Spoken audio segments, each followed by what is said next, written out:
Hola a todos, mi nombre es Briandalisa Quiñones Landa, soy estudiante de Ingeniería Ambiental de la Universidad Nacional de Colombia, sede Palmira, y en esta ocasión desde la asignatura de Economía Ambiental les voy a hablar sobre el libro La economía en una lección de Henry Huxley. Este libro está basado sobre el ensayo del francés Frédéric Bastiat titulado Lo que se ve y lo que no se ve, para determinar la idea central que permite comprender la economía. Este libro nos enseña de una forma simple y directa lecciones sobre la economía en el mundo real. La economía en una lección fue publicada por el economista liberal, periodista y filósofo estadounidense Henry Huxley en el año de 1946. Y como bien lo indica el propio Huxley en el prefacio de este libro, este trata de litigar, enfrentarse, discutir o bien disputar sobre 23 sofismas, es decir, argumentos falsos que se tienen hoy en día sobre la economía en el mundo real. Capítulo 1. La lección. En la lección, Huxley nos indica que la economía se halla asediada por un mayor número de sofismas que cualquier otra ciencia explicada por el hombre. La lección que Huxley nos da en este capítulo es que la economía es la ciencia que calcula los resultados de determinada política económica que puede ser simplemente planeada o bien puesta en práctica, y esto no solo a corto plazo o en relación con un grupo en especial de interés, sino también a largo plazo y en relación con el interés general de toda una colectividad. En consecuencia a esto, el autor señala una actitud de los gobiernos que se mantiene vigente incluso hasta el día de hoy. Este nos dice que cuando hay una intervención gubernamental, solo se tienen en cuenta las consecuencias que suelen ser obvias y tangibles, y se ignoran las consecuencias intangibles, es decir, las que no se pueden ver o tocar. Estos solo se limitan a observar resultados inmediatos y no se preocupan por las repercusiones que estos pueden tener a largo plazo. El arte de la economía consiste en considerar los efectos más remotos de cualquier acto o cualquier política y no meramente sus consecuencias inmediatas. Esto implica en calcular las repercusiones de tal política no solo sobre un grupo, sino sobre todos los sectores. La mayoría de sofismos encontrados en la ciencia económica suelen ser causados por el resultado de ignorar la anterior lección, y normalmente se tiende a considerar las consecuencias inmediatas o de un grupo específico con el olvido de largo plazo y de los restantes conjuntos. Capítulo 2. Los beneficios de la destrucción. La destrucción no es beneficiosa, eso lo solemos pensar todos. El autor en este capítulo nos afirma que destruir una riqueza no implica crearla, y este nos da además un ejemplo bastante obvio. Supongamos que un delincuente rompe el vidrio de una panadería. Los esfuerzos del panadero se van a dirigir a crear un nuevo cristal y va a perder tiempo que podría haber dedicado a continuar en la producción de pan. Y esto no resulta para nada beneficioso para el panadero. Quizás el único beneficiario aquí sería el cristalero, que es el encargado de reemplazar el vidrio roto. Y bueno, a pesar de que nadie discutirá esa lógica, esta es una falsa creencia que nos persigue hasta el día de hoy. Algunos observan que se pueden obtener beneficios de pequeños actos de destrucción y por lo tanto grandes ventajas de enormes actos destructivos. De esta afirmación se suele confundir necesidad con demanda. Cuanto más destruye una guerra, mayor es la necesidad posbélica. La demanda no requiere solo de necesidad, sino también poder de compra. En estas situaciones entonces se produce una desviación de la demanda que restará capacidad productiva a otras actividades y finalmente se cambiará el equilibrio industrial. Capítulo 3. Las obras públicas incrementan las cargas fiscales. Huxley considera que las obras públicas son una política cortoplacista, es decir, que a través de esta se esperan que los resultados o los efectos de la toma de decisiones o de sus acciones sean a corto plazo. y que a través de esta los gobernantes la suelen usar para aparentar que generan empleo, pero no. La realidad demuestra todo lo contrario y además demuestra que esto es algo ineficiente. Porque para construir nuevos empleos o nuevas carreteras, estos se financian con más impuestos o más deuda pública y esto genera una menor producción privada. Y es justamente esta, la producción privada, la que podría generar más trabajo. Pero, ¿se halla parcialmente estancada la industria privada? ¿Existe un paro? El remedio es fácil. Basta que el gobierno gaste lo necesario para superar esa deficiencia. Se puede llegar a pensar que el gobierno puede gastar abultadamente sin incurrir en aumentos fiscales o en acumular deudas. Y lo que un gobierno gasta ha tenido que ser obtenido de los ciudadanos previa o posteriormente a esto. Y es cierto que una cantidad de gasto público es esencial para atender los servicios públicos vitales. Y en el fondo de esta cuestión, las obras públicas realizadas para combatir ese paro de las industrias son eficientes hasta cierto punto. Un determinado número de personas pueden encontrar empleo mediante la detracción de impuestos, ya sea a otros ciudadanos. Y si estos impuestos no se sustraen, los ciudadanos podrán gastar ese dinero, ya sea en sus necesidades. Esto produce una desviación en la actividad industrial. Y si se ha construido, por ejemplo, un aeropuerto de forma ineficiente, muchas de las personas que han sido empleadas en su construcción no van a producir otro tipo de bienes. Se ha creado una cosa a expensa de otra y por lo que no se ha llegado a crear ningún tipo de riqueza. Por eso la industria privada, mediante el mercado, canaliza las producciones más eficientes que la administración pública. Esto debido a que se producen las necesidades que se desean los ciudadanos. ¿Y qué es riqueza? La riqueza son las necesidades y comunidades para la vida de las personas. Capítulo 4. Los impuestos desalientan la producción.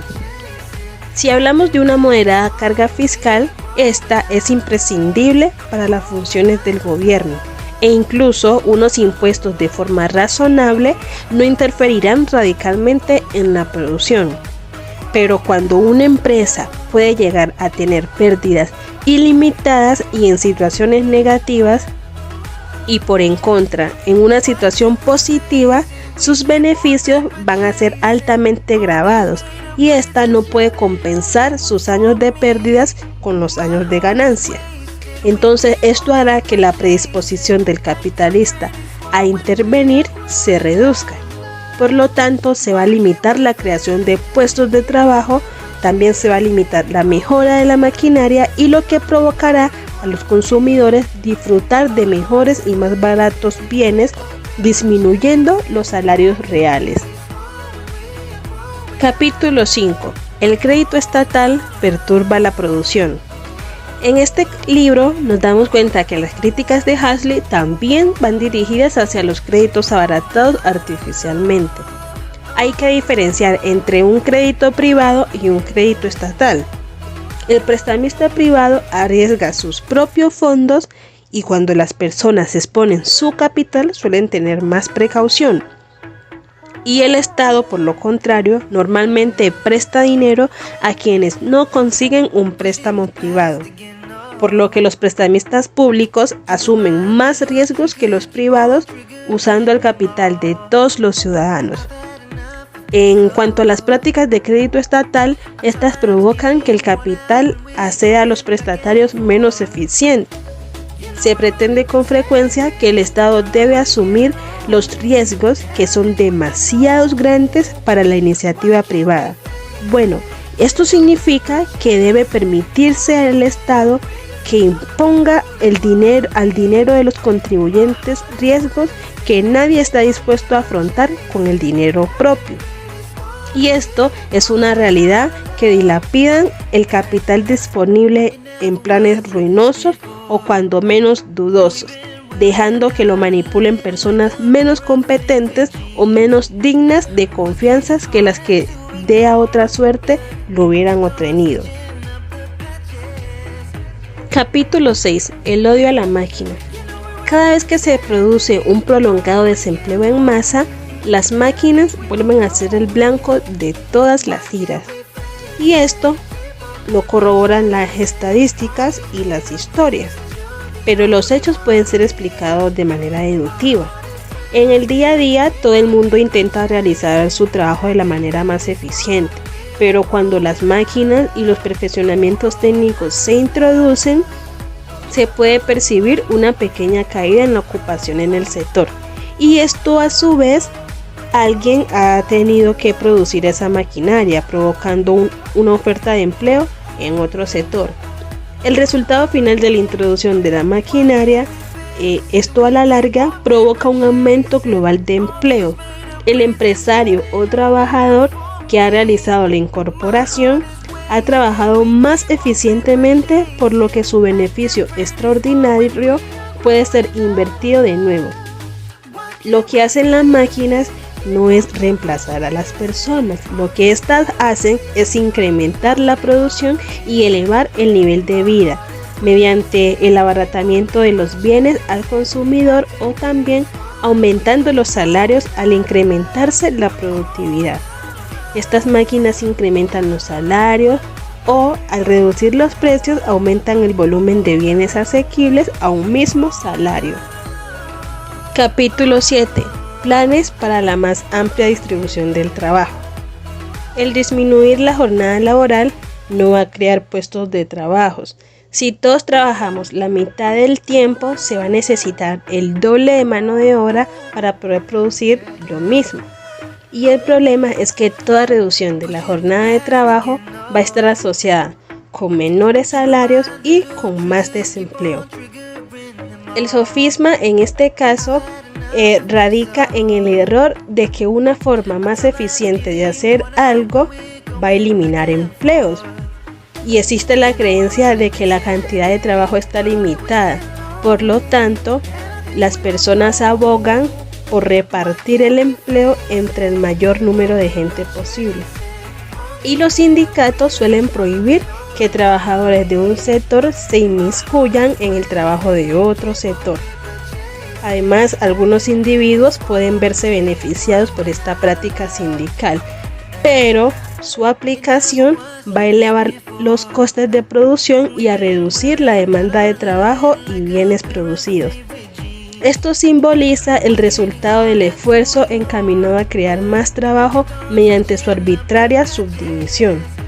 Las personas que defienden tales medidas piensan solo en el empleo que proporcionarán a grupos o individuos aislados, mas sin embargo no consideran cuál sería su efecto sobre toda la comunidad. Capítulo 8. El licenciamiento de soldados burócratas. Después de un conflicto bélico, la retención de soldadesca equivale a dilapar riqueza inútilmente. Constituirán un elemento improductivo y los contribuyentes no tendrán nada a cambio de su sostenimiento. Esta idea resulta extrapolable a los funcionarios públicos, siempre y cuando estos sean tan numerosos que los servicios que prestan a la sociedad no guarden proporción razonable con los sueldos que perciben. Cuando todo el argumento en favor de mantener en sus empleos un grupo de funcionarios queda reducido al de conservar su capacidad de compra allegada sin duda, el momento de prescindir de sus servicios. Los antiguos funcionarios se integrarán en la industria privada y el proceso será facilitado por el mayor volumen de dinero de que dispondrán los contribuyentes. Capítulo 9. El fetichismo del empleo total. Los problemas de los salarios y el paro suelen ser debatidos por los gobiernos como si no guardasen relación con la productividad y el volumen total de bienes producidos. El progreso de la civilización ha significado la reducción del número de personas empleadas, no su aumento. Es más sencillo resolver el problema del paro si se centra la cuestión en cuanto mayor sea el caudal de bienes a distribuir a una política económica que permite elevar la producción máxima.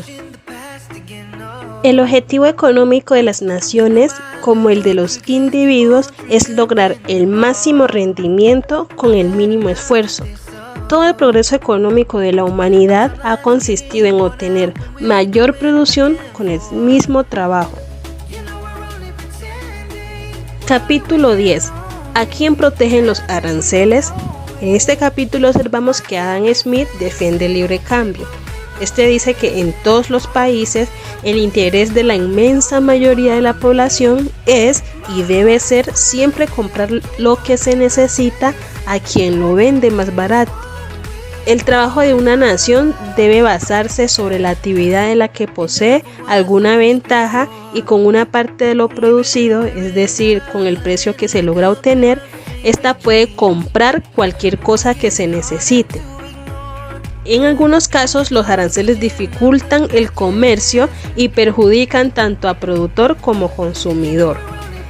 Cuando los aranceles son eliminados, el dinero que iba a ser destinado a pagar ese arancel puede ser empleado por el consumidor en otro tipo de bien, es decir, se puede consumir más y en diferentes industrias. Aquí existirá un trade-off en las industrias para estabilizarse en el libre cambio. Por lo tanto, los aranceles pueden ser un impedimento para nuevas actividades más rentables de las que se realizan con arancel y no se pueden llegar a realizar debido a este tipo de intervención. Capítulo 11. El afán de exportar. Una creencia de la retórica mercantilista dice que exportar es bueno e importar es malo. Pero si avanzamos un poco más allá de esta visión simplista, podremos ver que a largo plazo las importaciones se pagan con exportaciones y a su vez las exportaciones destinan a pagar las importaciones futuras. Si se importa menos, de igual forma se va a exportar. De lo contrario, se estaría regalando la producción interna a un país extranjero. El ansia enfermiza de exportar que experimentan todas las naciones se halla superada tan solo por el temor no menos morboso a las importaciones. Las exportaciones e importaciones deben igualarse en el largo plazo. Sin importaciones no se puede exportar debido a que los países extranjeros carecerán de fondos para realizar los pagos. Es absurdo crear un falso estímulo al comercio exterior por medio de subsidios a las exportaciones. Estos subsidios consisten en dar algo al extranjero a cambio de nada, ya que se venden bienes a un precio menor que su coste. Capítulo 12. El argumento de la paridad de los precios. El razonamiento que aboga por una elevación de los precios de los productos agrícolas para que éste, a su vez, tenga un poder adquisitivo suficiente para poder comprar bienes manufacturados y quizás con ellos se pueda crear un empleo total es erróneo. Si la elevación de los precios se produce de una manera natural por la prosperidad de la economía, esto significa una mayor abundancia y bienestar para todas las personas en general. Pero si esta elevación es provocada por una intervención gubernamental, los agricultores consiguen su propósito, pero los otros consumidores van a sufrir una elevación de precios. Una vez más, se ha de contemplar la política realizada con los ojos del conjunto de la sociedad. Capítulo 13. La salvación de la industria X. En ocasiones, los gobiernos rescatan algunas industrias o empresas específicas. Estos, si consideran que la industria está sobresaturada, van a impedir la entrada de nuevas empresas y así se va a formar un oligopolio en dicho sector, o bien simplemente subvencionan la industria. En el primer caso, una industria que está saturada no cuenta con los incentivos suficientes para poder atraer nuevo capital o más empresas. Y si una industria es subvencionada, otras industrias se van a ver en la situación de restringir su producción debido a la expansión de la industria X. El resultado de esto va a ser que el capital y el trabajo serán desviados hacia industrias en las que su empleo va a ser menos eficaz. El capítulo 14 llamado Cómo funciona el mecanismo de precios, dice que los precios se fijan de acuerdo con la relación existente entre la oferta y la demanda, y estos influyen a su vez sobre ambas. Cuando los consumidores necesitan o desean adquirir más de un bien, ofrecen más por él. El precio sube aumentando los beneficios del productor, y al ser más rentable producir este tipo de bien, van a haber más empresas que van a ser atraídas a la producción de este bien. Y al final, con el tiempo, el incremento que experimenta la oferta produce una reducción del precio y del margen de beneficios, esto hasta descender al nivel previo.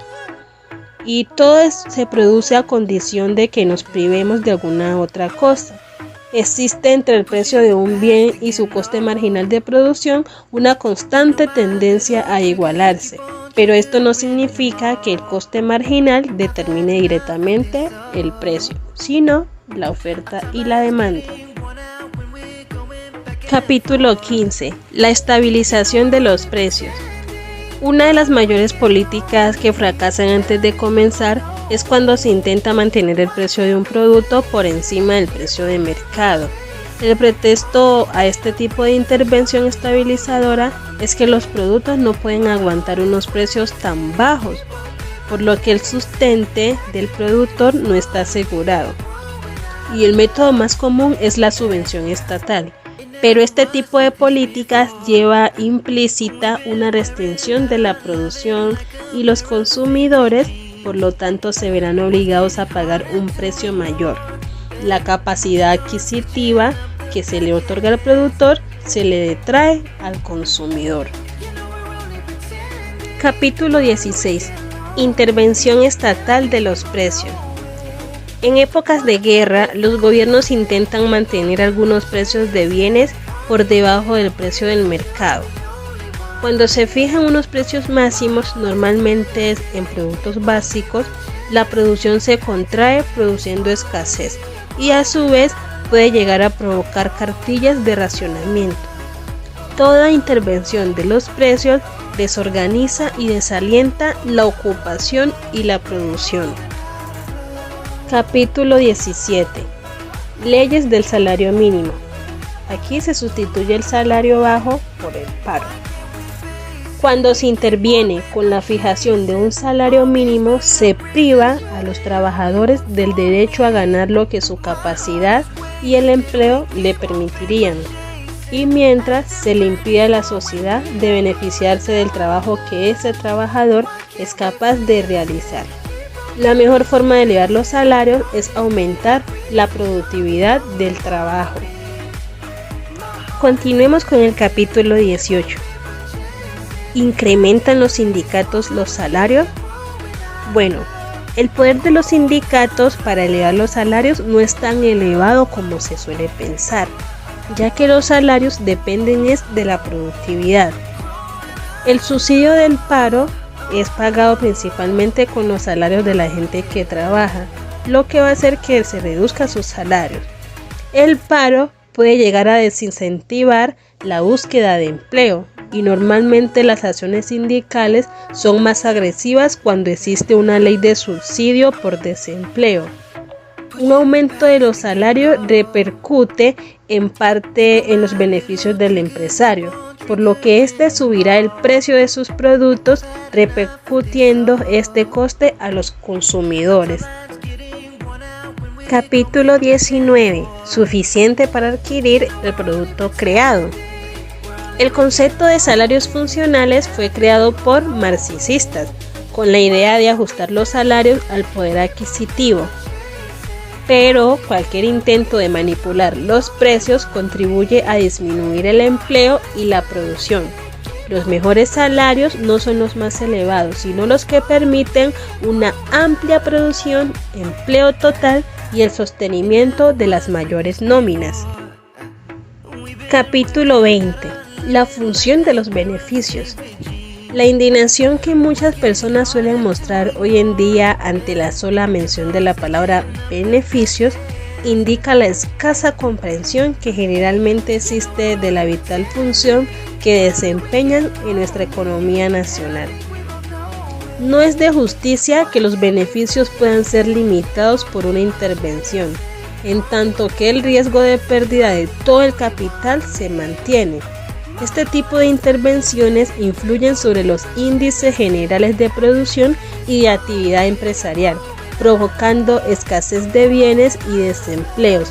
Precios y beneficios libres consiguen aumentar al máximo la producción.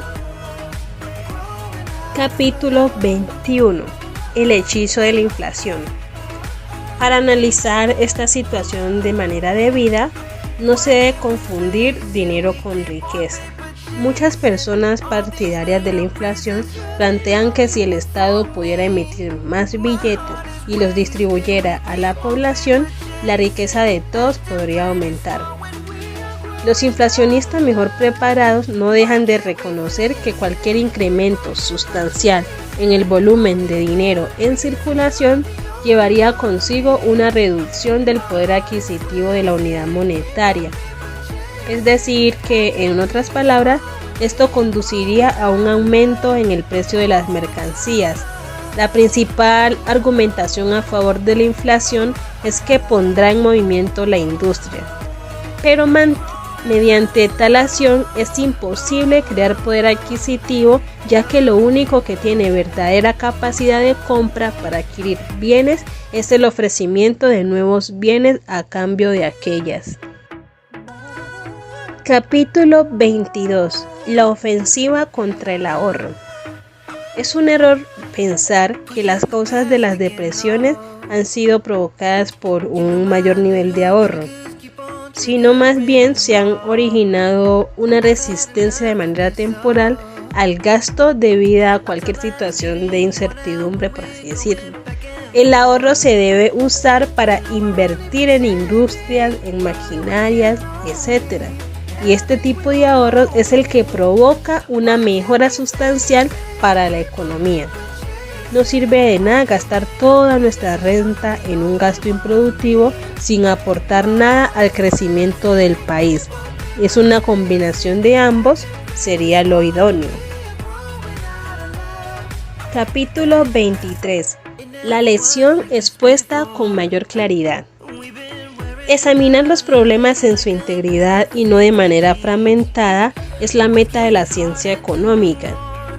La tesis global de este libro puede condensarse en el principio de que cuando se estudian los efectos de cualquier medida de carácter económico que se desea implantar, es forzoso que examinemos no solo los resultados inmediatos que producirá la adopción de esta, sino también se debe examinar los resultados a largo plazo. No solo las consecuencias primarias, sino también las secuelas secundarias y por último no solo sus efectos sobre un sector determinado de interés, sino también sobre toda una colectividad. De ello se desprende que es absurdo e induce a error concentrar nuestra atención meramente sobre un aspecto concreto de la economía. Por ejemplo, analizar lo que ocurre en una industria dada sin tomar en consideración también lo que le sucede en las demás.